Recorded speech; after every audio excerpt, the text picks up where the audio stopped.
Hello बच्चों, let's read this question. The question says rate of which of the following reactions can be determined easily. Option A, rusting of iron in presence of air and moisture.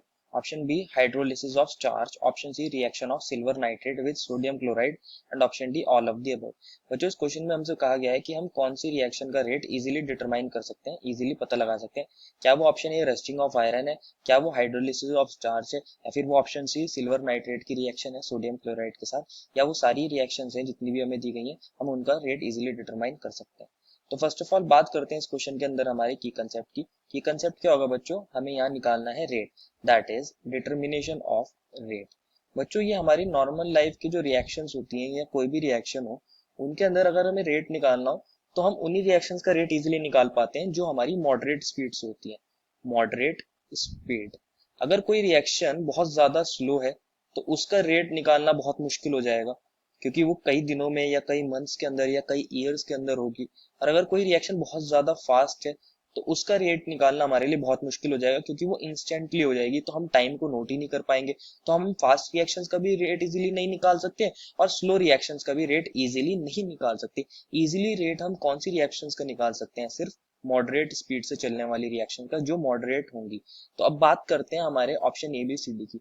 Option A के अंदर दिया है हमें rusting of iron. Iron क्या होता है बच्चों, हमारा Fe. अगर इसकी रस्टिंग कराते हैं ऑक्सीजन और हमारे वाटर के साथ तो ये किसके अंदर कन्वर्ट हो जाता है, रस्ट के अंदर, दैट इज Fe2O3.XH2. इसी को हम रस्ट बोलते हैं. लेकिन ये रस्टिंग ऑफ आयरन रिएक्शन जो है ये ऐसी रिएक्शन नहीं है कि आप इसे एक दो दिन के अंदर मेजर कर लोगे या एक दो घंटे के अंदर. ये काफी स्लो रिएक्शन होती है, कई दिनों में कई मंथ्स इसे लग जाते हैं जब जाके रिएक्शन होती है, तो इसका हम रेट इजीली डिटरमाइन नहीं कर सकते.